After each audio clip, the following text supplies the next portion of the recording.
সম্মানিত উপস্থিত মুসল্লিয়ান এবং আজকের বার্ষিক মাহফিলের সকল আয়োজনকারী এবং উপস্থিত সকল গ্রামবাসীকে আমি জানাই আসসালামু আলাইকুম। আমি এখানে কোনো রাজনৈতিক বক্তব্য দিব না।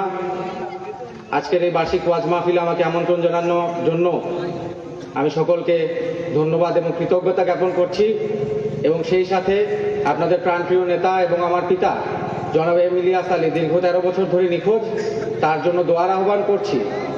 সেই সাথে আমাদের দেশনেত্রী বেগম খালেদা জিয়া ইন্তেকাল ফরমাইয়েছেন, তার জন্য দোয়ার আহ্বান জানাচ্ছি তিনি যাতে জান্নাতের সর্বোচ্চ মাকামে পৌঁছাতে পারেন।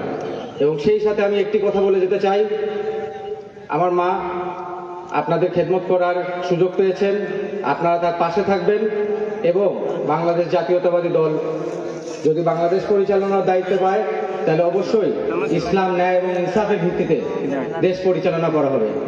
আপনাদের সকলের সাথে আবার দেখা হবে। আসসালামু আলাইকুম।